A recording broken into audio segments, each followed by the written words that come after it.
Yo, what up? How's it going? Today's video we will be doing a VOD review for TSM versus 100 Thieves. This is week 1, day 1 of the LCS Spring Split. I will be doing 2 VOD reviews for today, maybe one more. I'll be doing this one and the FlyQuest GGS game by popular demand. Even though by popular demand, the TLC 9 game, I will not be doing that game. I will not be doing a VOD review for that game. It's kind of, from an analytical standpoint, was a really boring game.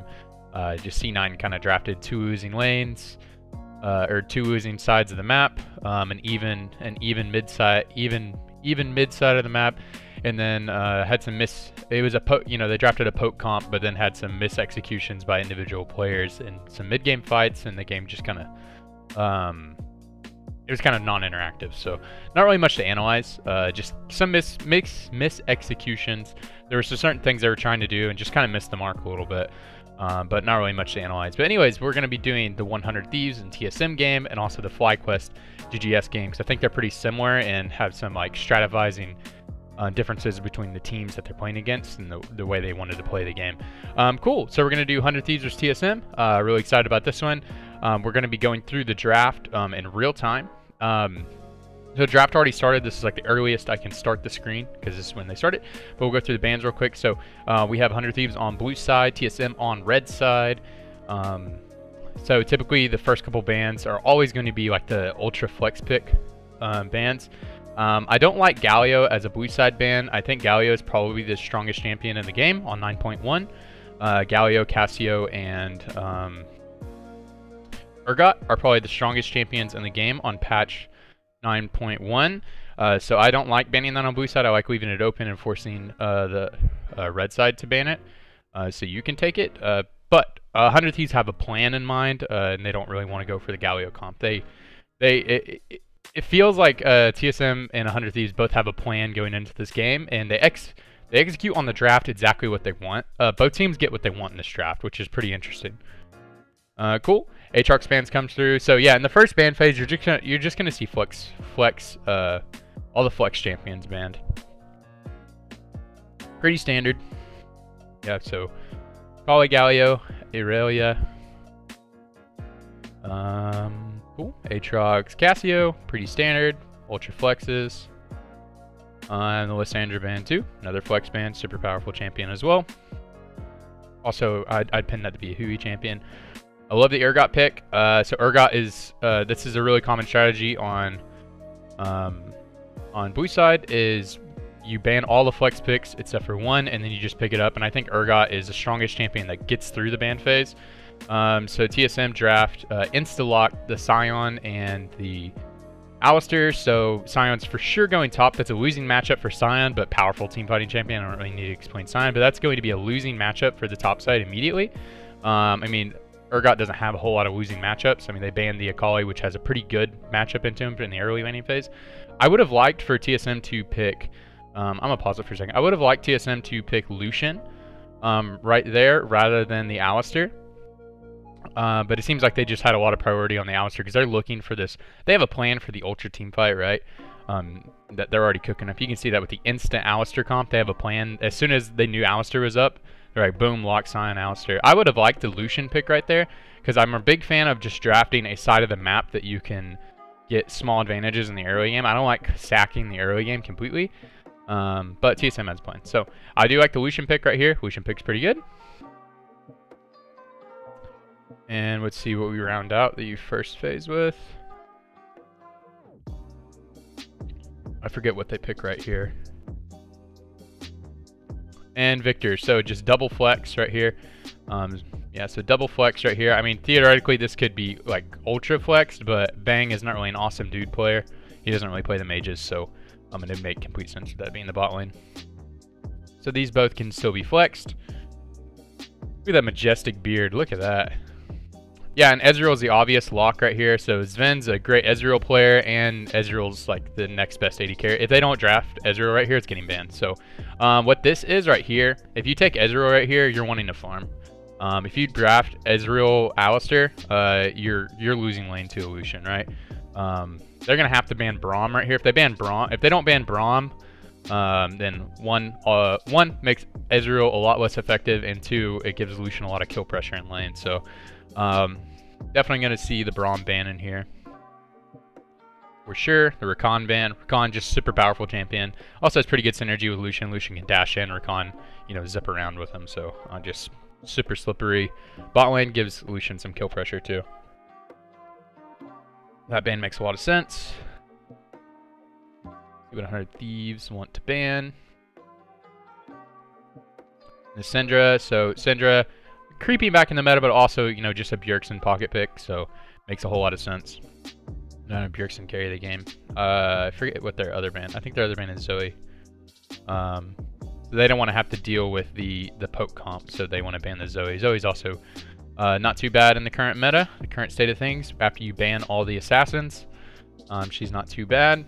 The Braum is the obvious ban, and then they ban the Zoe because there's potential for just like the poke comp, and then like. If they draft Zoe, they could just look for the Ezreal and Zoe poke and then full engage with Sion once they're low. And it's like super easy siege. You just siege them down. So the Zoe ban's pretty good there. Also, Zoe outranges Urgot and Viktor, so it's a pretty free laning phase. Cool. Alright, so we get our last couple of picks. We get the Camille, so still ultra team fighting, right? So ultra engage, so a lot of synergy with Sion, Camille, and Alistar there. You don't need a whole lot of peel. Ezreal doesn't need a whole lot of protection on his own. You know, he's really slippery, and so a team fight that wants to go forward, Ezreal can kind of go forward with it. So, so that's why Camille makes a lot of sense there, and Camille kind of slips through the draft because literally 8 mid lane bans.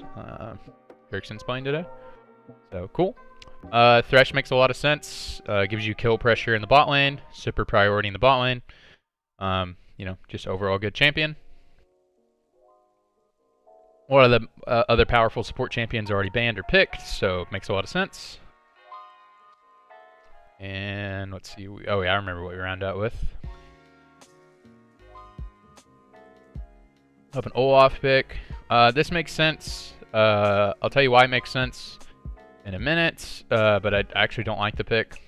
I'll just say why it makes sense real quick. It makes sense because what 100 Thieves is drafting is they're drafting winning lanes on all 3 lanes, and then you can full pressure with the Olaf jungle, right? And then I'll explain that more in a second. I didn't explain that very well. I'll explain that more in a second. I want to do that once all the team comps are switched around. But we get the Zilean locked. It's a, you know, a Bjergsen classic, Bjergsen pocket pick right there. And all right, so cool. Let's talk about the actual team comps real quick. I think that's where they go. Yeah, let's look at the actual team comps. So I'll do TSMs first because this one's a lot simpler to explain. So it's pretty obvious what they want to do, right?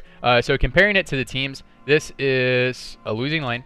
You know, Sion actually, you know, he doesn't have control of this lane, but has some kill pressure once he has his ultimate. And you'll see Broken Blade go for a couple of those. So he has some kill pressure. It's not like, it doesn't feel super bad like some of the other tanks into Viktor, because Sion feels range sometimes because all the ranged abilities he has, if you can land a couple of them, and the synergy you have with your jungler is pretty good. Cool. So the mid lane matchup, early on in the laning phase, the Urgot pretty much controls the laning phase. Can control when I say control the laning phase, can control how the waves are managed, right? So when Zilean's cooldowns aren't that short, and mana usage is pretty good, pretty not that great, but as soon as he gets his first half of his first item, I think he goes Lost Chapter this game. As soon as he gets his Lost Chapter, that laning phase is pretty even, you know. But Urgot generally has control of that laning phase. The bot lane, this is 100% a farm lane for the Ezreal Alistar. This is 100% kite back and farm. This is a don't int lane, right? Lucian Thresh don't have a whole lot of kill pressure on Ezreal Alistar. Zven's a very good Alistar player too, so Zven's a very Zven's a very good Ezreal player too, so so this makes a lot of sense for them. So these are so what TSM wants to do with their draft is pretty simple. You know, they want to farm up, and then they want to look for those look for those big mid-game team fights, right? Once that Zilean R is up, once that Camille R is up, once that once that Sion R is up, they can look for really explosive mid-game fights, especially around their item timings too. So a first item completion, first item completion, first item completion, first item completion. They're really powerful, right? Same can be said for this team, but the actual synergy between the comps. So Camille and Sion can dive straight in, and Camille can dive straight onto the carry, and Lucian, you know, generally super slippery, or Viktor, generally super slippery, can be locked down by Camille, and then Camille can suicide for that and then be revived by the Zilean. Meanwhile, you know, the Zilean and Ezreal are pretty slippery as well. So there's a lot of dive potential, and not a whole lot of dive potential onto them. So they're looking for those big team fights, right? So pretty simple, broad win condition is farm up for the big mid game explosive 5v5. So pretty standard team composition, not too crazy. Over here we have 100 Thieves comp. So this one's a little bit different, a much different strategy. And this is a good comp. So a lot of people were kind of flaming them about their comp, but this comp is not bad at all. It's just a different type of strategy. So what they're wanting to look for, it's a narrower win condition and a little bit harder to execute. So lane priority in the top lane. So Viktor controls the lane, gets free farm off of the Sion, so pretty much controls the laning phase. Urgot controls majority of the early laning phase, and then Lucian and Thresh have complete control of the early laning phase. Okay, in the early parts of the game, Olaf destroys Camille in 1v1s. He has a little bit of trouble later in the game in team fights in terms of being locked down. You know, being unstoppable doesn't stop you from getting Camille ulted. So he has a little bit of trouble with that later. He can have trouble with that later in the game. But the thought process of drafting Olaf with 3 aggressive lanes is that you can have full priority so that the Olaf can pressure into the enemy jungle, steal camps and get vision control. So you free up all 3 of your lanes to just keep pressuring, get small gold advantages, get chip tower, or get chip damage on all of the towers while the whole time you're tracking the enemy jungler. So they're safe to do all those plays. And Olaf is basically just like puppy guarding every lane to smash the enemy lane and then get those small advantages so that they can keep chipping down. They don't want a 5v5 with this comp. They just want to extend the laning phase until they take the towers, and the advantage that they get accrued over time is so great that they overcome the team fight disadvantage, right? So they don't ever want to look to team fight until they're at, like, you know, a 7k gold advantage and they have 2 dragons, right? So that's what this team comp wants to do. They just want to pressure in the early game, extend that pressure into the mid game, get the epic objectives, use those epic objectives as their advantage. So they get the Drakes, they get the Rift Herald, get more advantages off of that. Be so powerful in the game that this team fight comp doesn't really matter all that much. So that's the thought process behind that. A narrow win condition, a little bit harder to execute on, but it makes a whole lot of sense. So this isn't a troll team comp by any means. Like a lot of people in Twitch chat when I was watching it, they're like, what are they doing? A lot of teams try to execute this today and did not have a lot of success. It's a harder team comp to execute. What TSM is executing today is a lot simpler of a team composition, and then this makes a whole lot of sense for especially the first day of the split when you're like working out team synergies and stuff like that, because a lot of that stuff isn't all that figured out, like synergy between you and your teammates, how you're going to play with each other. So executing a simple team comp makes a lot of sense. But something that you'll see a lot of the top teams do is they'll experiment with different types of team composition. It's not saying that this is what 100 Thieves did. The 100 Thieves might think this is their best way for them to play League of Legends, and it might be. But what a lot of top teams will do is they'll play different types of team compositions that they might not necessarily think is the best way for them to play League of Legends, but they want to practice it because they don't care about giving a win away in week 1, right? Obviously 100 Thieves want to win the game, and I'm not saying that's what particularly happened, but for example, that's a lot of things that, like, for example, teams like TSM would say in years past, like 2 years ago when they were dominating, when they had double lift on the team and they were winning, you know, everything. They would drop some games, but they were running kind of weird team comps, and they're like, you know, we wanted to try this type of thing, so, you know, we're not sweating it. Not saying that's what 100 Thieves was doing today, but you might see some teams try to do that. But it was refreshing to see TSM just looking to lock down a W by running the simpler team comp. Cool.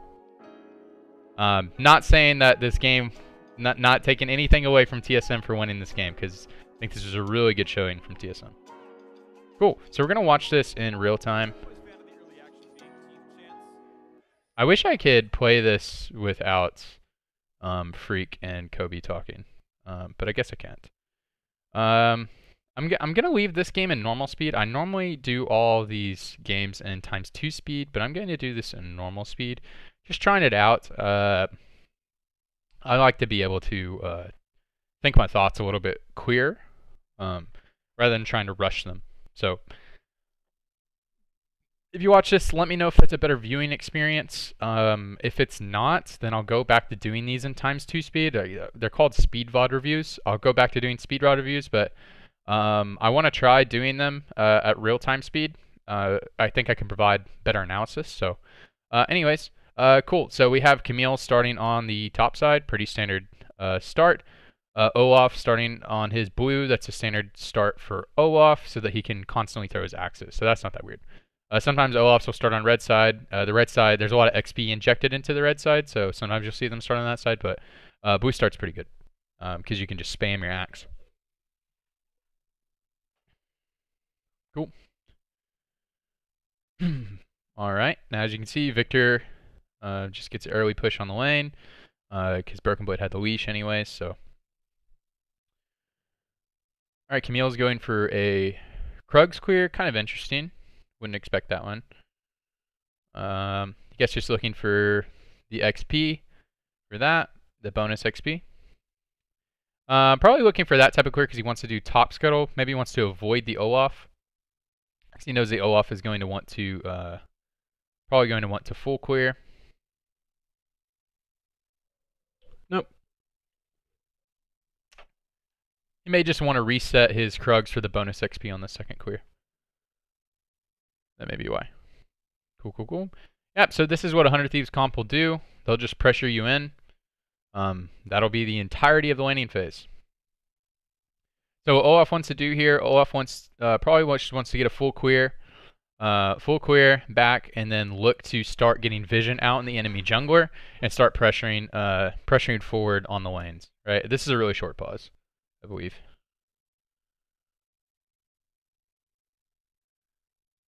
Yeah. So what Olaf's main job is, his job necessarily isn't to like counter jungle Camille. Like that'll be great, right? If he can take a bunch of camps away from Camille, that'll be amazing, right? That would be a bonus. But his main job is to protect his laners from Camille. So if he can pressure into the enemy jungle, take some camps away, and then get wards in strategic spots, so like over the mid wall, right? Over the wall right here, you know, common gank positions or common path positions for Camille, then that'll be really good. So keeping tabs on the Camille is Olaf's main jobs, so that his laners can play that aggressive style they want to do and extend the laning phase. They don't want to look for the 5v5. But what TSM want to do is they just want to farm up and then look for the 5v5 when the openings open up. So they want to farm up, get their level 6s, get their 1 item spikes, and then look for openings, right? So they're fine with this early game. I mean, if you draft this type of comp, you draft to kind of sack your early game a little bit, you know? Yeah, so Sion, this matchup isn't like the worst in the world. So tanks can actually play into this a little bit, but you just give Viktor like free gold the entire game. I mean, look at all of this klepto stuff right here. I mean, I don't know how much klepto gold he actually has, but you just give him free stacks. You don't have a whole lot of kill pressure until level 6 onto the Viktor. But you can just do that. Yeah. You see Urgot can just clear the wave whenever he wants to until Zilean gets his first back.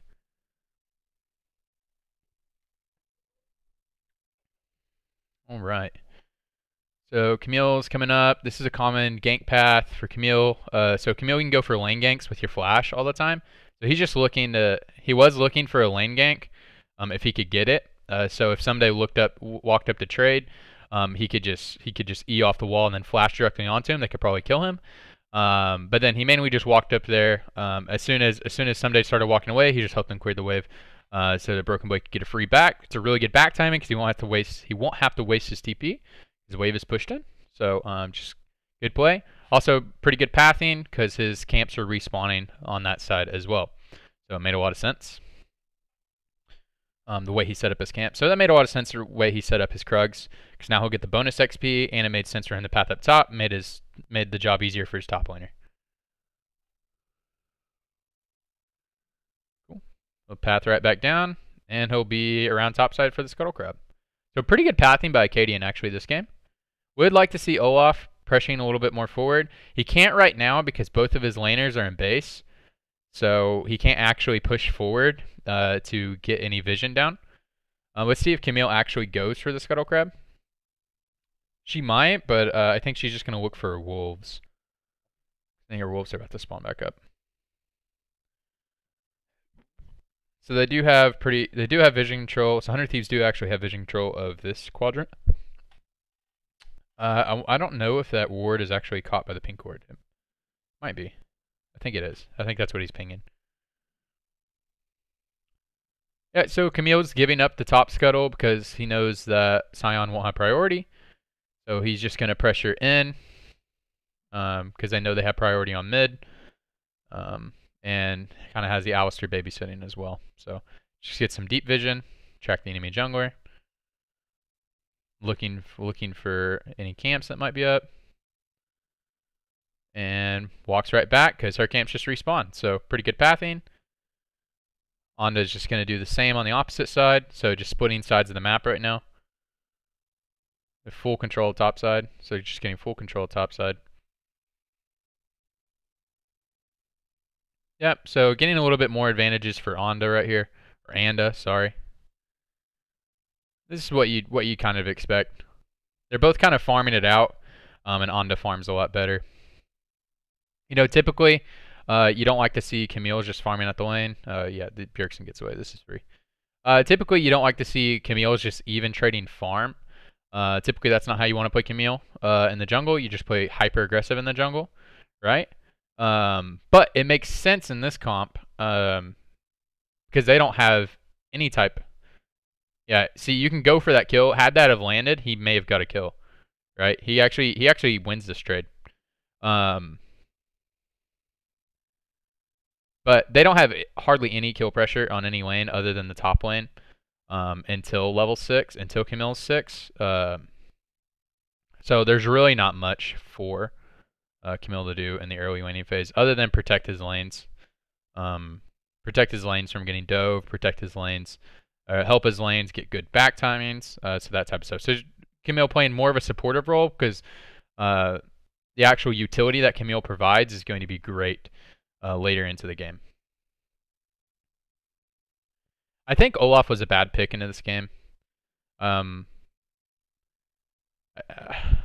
think Olaf was a bad pick in this game because of the Ezreal. Because of how slippery the backline is on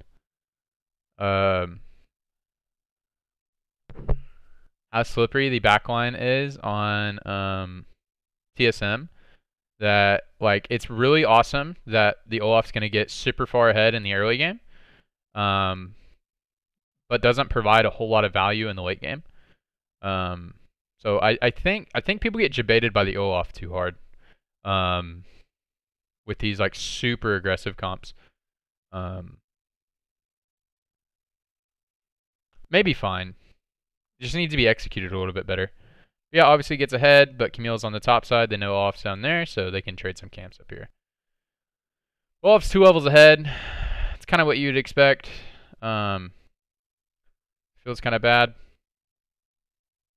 I mean, that's what Olaf does, especially like what they drafted. That's kind of what Olaf does. And Akaadian's playing really supportive. I think Akaadian's pathing's not bad. Anda's doing Anda's pathing's pretty good though. Pathing pretty efficiently. Just maximizing XP and maximizing like shutting Camille down. What he's trying to do right now. Yeah, so every chance he gets, he's pushing into the top side, just trying to get complete control of the top side. Is what Anda's doing. So just getting vision control of the top side is what he's doing. And he knows his top camps are up, so it makes sense for him to path up here, clear his top camps, and then just path back down. Yep. And Camille's just on the other side of the map.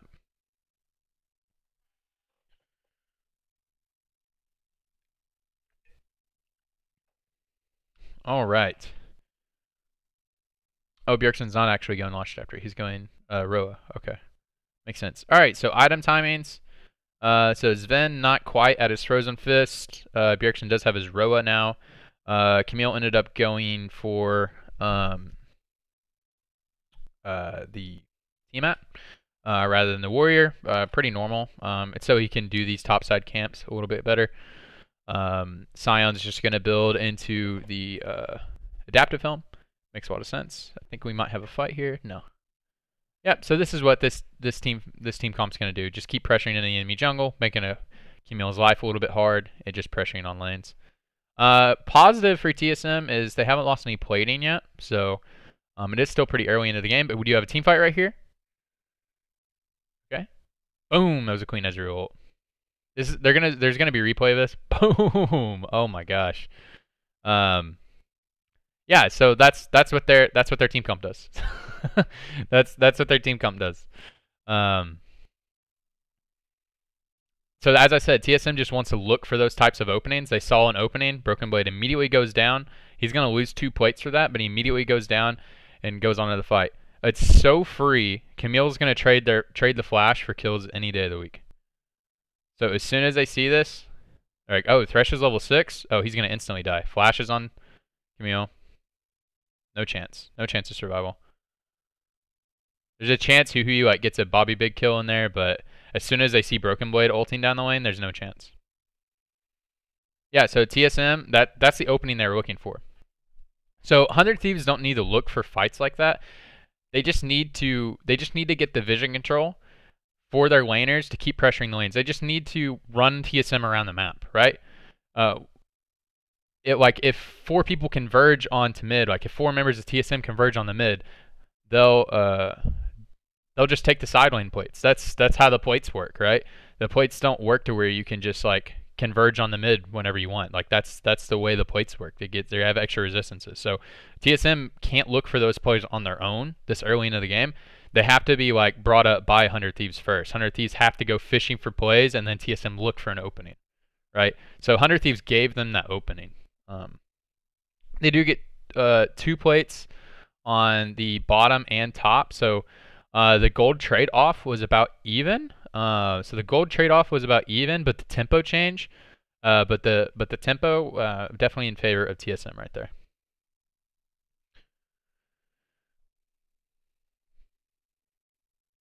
So the gold trade-off was about even. A lot of the gold is stacked onto the Viktor right now with the Klepto stacks and the Klepto stacks and the plating, but I'd want to say Bang also got 2 solo plates as well. See, he has his Bork built, Frozen Fist right here, so both of them are actually very powerful at the moment. So another opening for a fight will be pretty interesting. We see Camille already has her ult back up, Flash is about halfway to be up, but turret plating is about to fall. So the whole early game where they get a big advantage, the turret plating's already gone. But that doesn't mean they can't keep pushing their advantage, because they still have the 1v, like the laning advantages. So like this posturing up for a fight right now is a bad idea. It's a bad idea. Keep pressuring your lanes.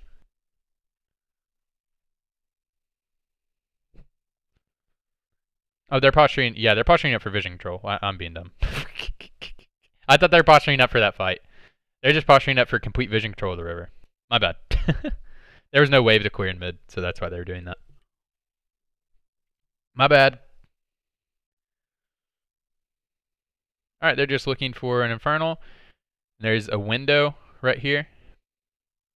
Alright, so that's really big. So Afro is fishing for a Camille or a Zven, because they can maybe pop, because if he goes over and he brings over Bang. But what that also does is that completely makes Afro squishy for this next part, so that leaves a big window for an engage. Instantly goes on the Huhi. Dude, Camille plays pretty good in this fight. Did you see that Ezreal ult? That Ezreal ult was insane. It went straight down here. Zven doesn't even auto attack anybody in this fight. He just ults down and hits 3 of them, and then auto attacks like twice down here. Ezreal, baby. Ezreal in 2K19. Akaadian plays this fight pretty well. So locks down Huhi, goes up, and then just gets the Bjergsen ultimate. Yep, and that's what this comp does in the team fight.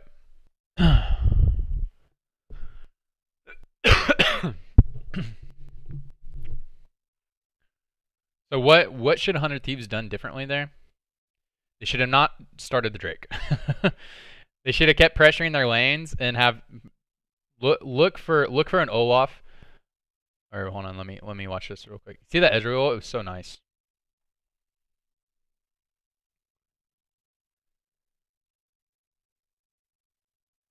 They should keep pressuring the lanes and then look for an Olaf, not necessarily to sneak, but like for it to cause, like for TSM to have to make a bad decision, right? To force TSM into a spot like, do we lose our bot tower to try to contest Infernal, and then Olaf just kind of walks away from the Infernal and lets it reset, or do we just give Infernal? So just keeping the lane pressure on, not looking for the big 5v5. So starting that at Drake, I think, was a really bad idea. They just want to extend the laning phase, but 100 Thieves by themselves is ending the laning phase, you know? To TSM's credit, they're looking for these openings. So to TSM's credit, they're looking for the openings, they're finding it, but 100 Thieves is giving it to them. They could have complete control. As I said, I'm not a big fan of drafting 3 lanes that don't have control, because you give control of the game to the team that drafted 3 controlling lanes. You give the onus onto them to control the game. And it's up to them to lose it, basically. And I don't really like that strategy usually, but it worked out really well for TSM because 100 Thieves lose this game. Yeah, and now laning phase is over, so TSM can walk around the map as a 4-man. And guess who doesn't win team fights? Boom! That was nice. So he did that at the last second. Ugh. Ssumday should have lived there. He was going to solo kill him, though, either way. So had the redemption not came in, that would have been a solo kill. So props to Broken Blade. Oh, can you imagine? Can you imagine if Bjergsen would have got there in time? If he had flash ulted him, that would have been nuts. And then they double kill. That'd have been so hype. That'd have been crazy. All right. Okay. So we're 17 minutes into the game. Next is Mountain Drake. So what TSM want to do now, there's a lot of gold they can pick up on the map. So no towers have been taken. So they can look. They actually, it feels like the control of the game is kind of in their hands. So they can look for some forward vision, and their siege is actually pretty decent. And they don't want to extend the laning phase, so they can look for some forward vision around mid and just keep pressuring mid. So that's what they're doing, getting some forward vision around mid, and then keep pressuring mid. Get the local tower, so get the tower gold from this, and then they get some forward vision around the Baron side, right here, and then they can take that up to the top side while Sion just solo XP's bottom. Because by the time Baron's up, he'll have TP. They don't have that fast of a Baron, so they're not going to be looking to actually do it. They just need to play on the strong side of the map. Yeah, they just want to have the most of their members on the strong side of the map. So they can have their 3-man on the top side, try to get some forward vision if they can, and then look to pressure that side to get some tower gold. So that's what TSM wants to do. And have Broken Blade playing on their weak side. Be the sponge that he is. And now the whole game is completely in 100 Thieves, or completely out of 100 Thieves' hands now. The game is actually completely in TSM's hands. So kind of botched the early game. So like 100 Thieves drafted a team comp around controlling the game. Because you start the game with all the control, and they just gifted it to TSM. So the game state is in a very bad spot. for 100 Thieves. Because we look at their comp, like what does their comp actually do into them? There is pick potential, which is nice. But then there's not, because the Zilean was actually a really good pick, especially into the Urgot. So the interaction with the Urgot ultimate, you Urgot ult somebody, Zilean ults them, they just get revived. So it's really strange. So the interaction's pretty good. So like Urgot is a really good matchup in the Sion because Sion's so unkillable, but he does percent health damage. So like they're under 30% or whatever, and you just insta kill them. So that's usually pretty good. So usually you insta kill their tank, and so you just flush their backline after that. And then you look at Olaf. What does Olaf actually do into their team? Not a whole lot. If they actually want to end up killing Olaf, so if they want to pick Olaf, their team actually has the potential to do it. Camille doesn't care if you're unstoppable. If she wants to ult, she doesn't care if you're unstoppable. Ezreal doesn't care if you're unstoppable. He just jumps away from you. Zilean doesn't care. He moves 90 miles a minute. So it's Olaf isn't able to like waste the enemy carry's times because they can just keep moving forward. And if he actually is a nuisance, the Camille can just lock him down and they can insta burst him. So so now the Olaf value versus the Camille value, like all that counter jungling, all that advantages is all completely gone now. And so the Olaf value is completely fallen off. So I think people get debated with this pick. This pick is a snowball pick. If you don't snowball the Olaf pick, you get debated real hard. Cool. So TSM exchanged their vision control for Baron side for the Dragon side whenever they got the Dragon. But now they're gonna look to reset vision on this side. So they didn't have vision, so he just scouts with the Ezreal ult. I want to say there's a team fight coming up soon. So they have a pushing top side, so they just want to get lane priority mid, and then and then try to get some vision on the entry sides of the 100 Thieves jungle. So they want to get vision control over river and then a little bit of the entryways if they can. Look for a pick, and they instantly get a flash. They get Afro's flash. Sorry if I'm not talking from like 100 Thieves perspective. I know it just sounds like I'm talking from a TSM perspective. But the reason why I am is because TSM has complete control of the game. They have complete control of the game, and 100 Thieves don't have actually a lot of tools to get back into the game, barring like an Urgot pick, right? So Urgot gets like a huge pick on like Zven or something, or Bjergsen. Like that'd be a way to get back in the game. So already burns her ultimate, big Ezreal ult. Camille dives in. Okay, Smoothie did end up getting pulled in. Bjergsen didn't quite get his ult off. Yeah, Smoothie ulted a little bit late. Overall, trade for one.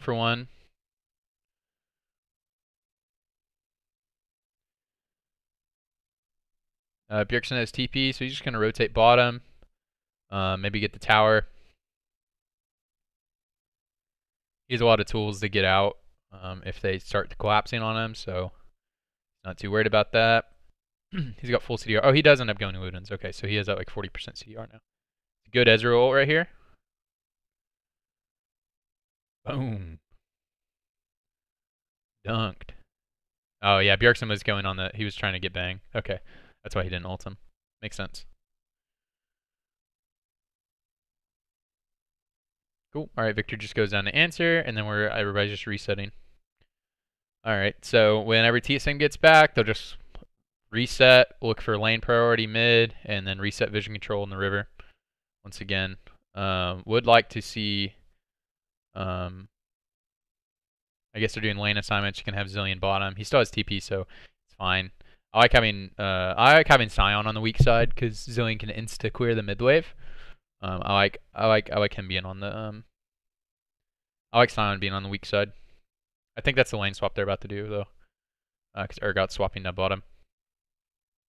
All right, yeah. So TSM just reestablished vision control around the river, and again, they're just looking for an explosive fight. A little bit early in the game for them to do the Baron.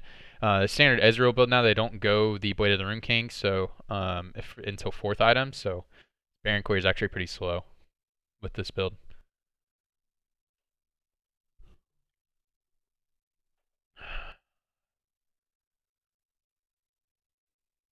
We'll shine like gold.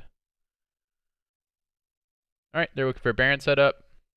Not necessarily to actually do it, just they're looking for a fight. They know they win fights. Alright, just scouting with the Redemption, but hey, we got the Redemption. Redemption's a big cooldown, by the way. Like, go in. That's what a teamfight comp does, baby. Look how useful this champion is. Olaf is amazing. I think it was a really bad draft. And I don't think it was a bad draft. Poorly executed. Poorly executed. Not Olaf's fault. It was team play. Not Onda's fault. It was a team decision how they played the draft. They're gonna just exchange objectives. Smart play by 100 Thieves. In the sense of like they have a 0% chance of stealing this. It's not like one of these champions are with Sandra or something. So there's no way they're gonna like make a Bobby big play and do anything like that. So they'll just trade for the Infernal. Obviously a good trade for TSM. Look at Smoothie. Boom. That was nice. Ah, that's hot. That's hot. That was a nice play. My champion's useful. Yeah, feels bad. Hashtag Olaf things.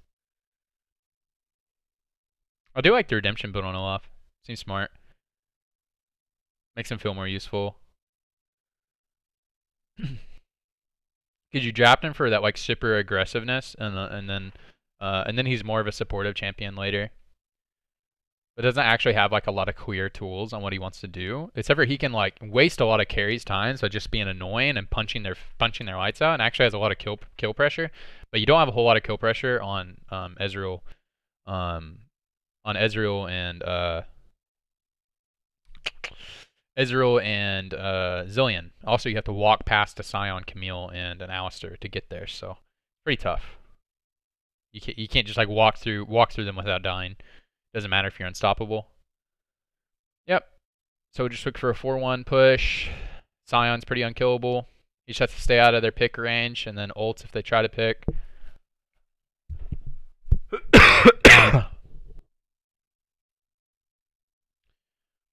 Boom. Bjergsen gets hooked, but doesn't matter. Too scared to go in on it. If they go in on it, Bjergsen just ults himself, and then Smoothie will go in on Bang. So not much to do there. They're trading sides in the map, so Urgot's looking for pressure. They're ulting for the big fight. This is pretty nice. That was a good ult by Zven. Zven's ults are really on point this game. Bjergsen gets his ult off. So that's first ult. I think he gets 3 ults off in this siege. So close. But he gets Bang Splash, so that's super important. Super important getting Bang Splash. So that's worth trading flashes with the AD carry. This is a really good Zhonya's play. Boom. Really good Zhonya's.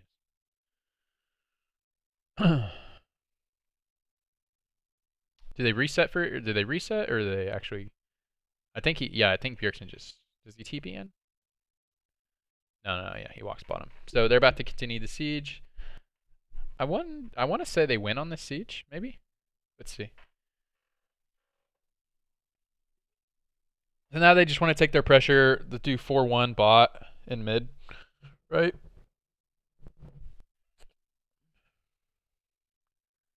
This was so close. Can you imagine if Akaadian would have killed Bang? That would have been hype. That would have been so like big for him, I think.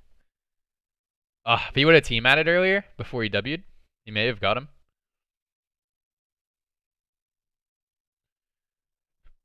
I can't believe they hit Ezreal. That was weird. Can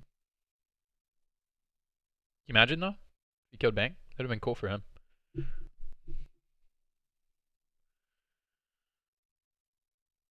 Yeah, so about 10 seconds left on Baron buff. Get this one tower with it. Maybe. Yeah, I mean, they're going to get the tower, but I just didn't know if Baron buff would last that whole time. Yep, so now they got supers pushing in top, so they're just going to 4-1, Sion pushing mid, so they just have to at least answer the minions, because the minions will take the inhibitor on their own eventually, if Sion keeps killing the wave, right? And then Sion just walks over, because it's not safe for him to actually walk into the base, and they could just threaten the dive. Towers don't do anything right now, you know, like tower damage is nothing. This late into the game, to a Sion, it's paper. Or not paper, but you know, like, water hitting him. Just splashing him with damage.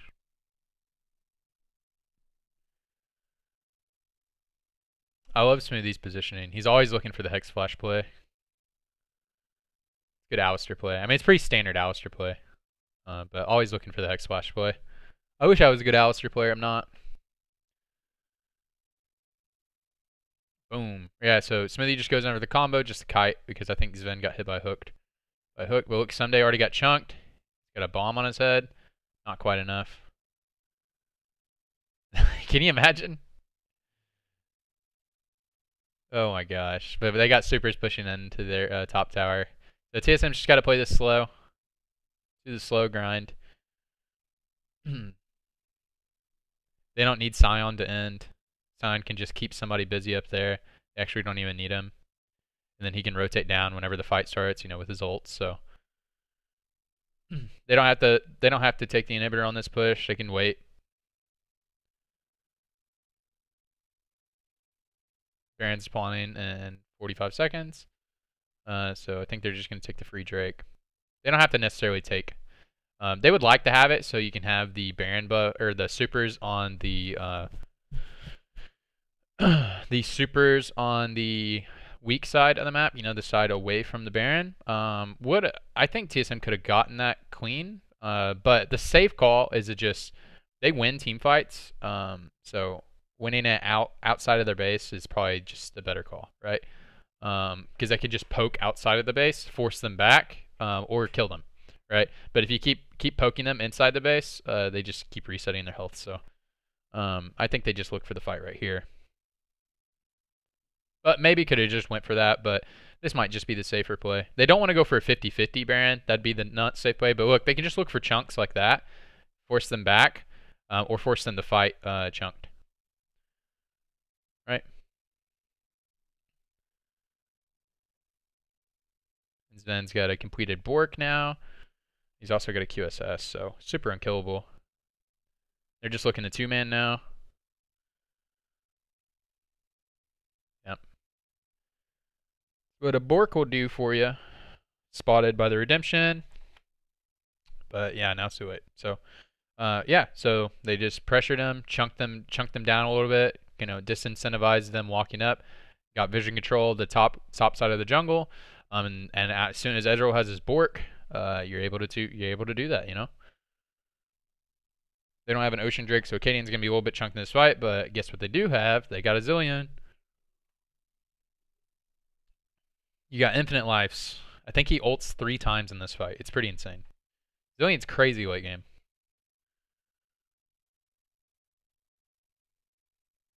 Alright, so Zven instantly QSS's.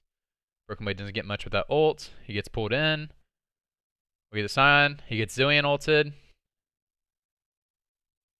Oh, he barely got the revive. That was about the timeout. That was so about the timeout. Sion gets revived, and then Broken Blade just recalls and TPs back in. Because then it'll just be full HP. I don't think he needed to.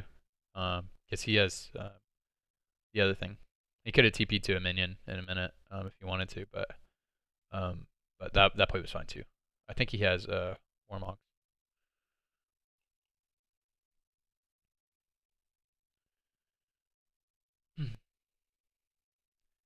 Alright, and look, Bjergsen already has ult again. He's going to ult Smoothie here. Not going to mean a whole lot. Smoothie instantly gets killed again. They do chunk Onda though. Oh, they waste Onda's ult. They waste Onda's ult. That did actually get them something. That did actually net them something. Look at that. Look at that. His ult is halfway back now. Halfway back. He must have Ultimate Hunter. No, he doesn't. He doesn't have Ultimate Hunter. That's crazy. That's crazy. Zilean late game.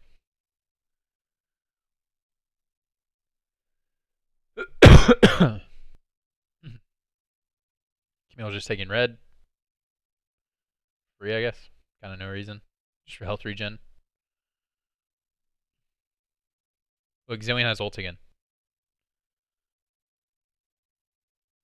Look at that. That's insane. I'm just watching Bjergsen in this fight. I maybe would have just killed myself if I was Bjergsen and ulted myself. But he gets his ult off on Camille, but I guess that's why he's a pro player and I'm not, you know what I'm saying? I'm just kidding. Yeah, no, that ult was good for Camille. Look at that. I was so worried about Bjergsen dying right here. I was like, no, don't ruin the perfect KDA. Yep, and that's pretty much the end of the game. So in synopsis, you know, TSM picked a really standard team fighting comp, executed on it well, looked for openings. Kudos to them for finding the openings, but 100 Thieves did not execute on their comp very well. I think they got debated by the Olaf pick. I think the Olaf pick was really good. Look how short Broken Blade is. I didn't never realized how short he was. But Akaadians, they're also pretty tall. Like Akaadian's tall and Zven's tall. But I actually thought Broken Blade was a little taller, but that's all right though.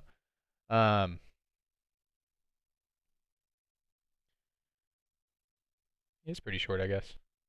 But anyways, we'll get Smoothie. But anyways, you know, 100 Thieves had a little bit harder of a comp to execute, or narrower win condition. Not necessarily harder, narrow win condition. Gave up control of the game. So, I liked what they brought into the game. And the Olaf pick makes a lot of sense. I'm not trashing the Olaf pick. It's just if you don't manage control of the game the entire time, then the Olaf pick becomes really useless. It's especially into what carries they had.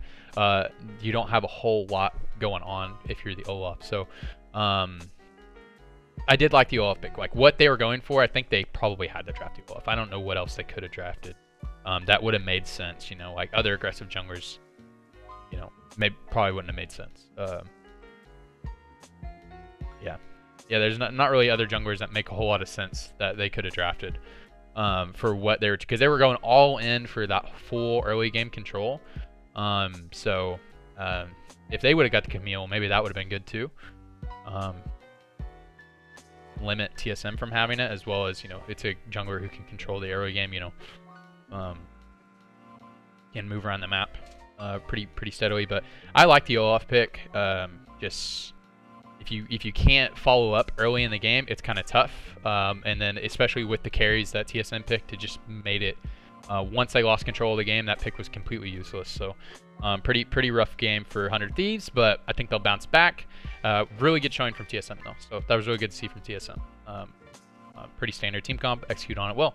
Anyways, that's it guys. I just rambled for 50 minutes. Hope you guys enjoyed. Good to make another VOD review. I'll do one on the FlyQuest game later today probably. And then I don't know which games I'm going to do for tomorrow, but I'll do some for tomorrow. And then we're going to be doing a recap for the whole weekend. It'll be like a podcast type format, you know. Well, I guess it'll be, because it'll be an hour and a half long. I guess this was almost an hour long. Jesus Christ. Anyways, hey, thank you so much for watching. This one was really fun to make. I'm so happy NA started. I really love watching NA. Like it just gets me excited, you know. I just like watching it. You know, I know all the players, you know. I know, you know, the leagues that I watch NA and I watch LCK. I watch a lot of LCK games, but I watch every single NA game I have for the past 2 years. I've watched every single NA game. Haven't missed a game. I've missed some games like for work and stuff, but I like do everything I can to not miss a game. So really excited that it's back on. But anyways, thank you guys so much for watching. I'll see you guys later on the next one. Bye bye. Let me find the record button. Hey, bye. I found it. Bye. Bye.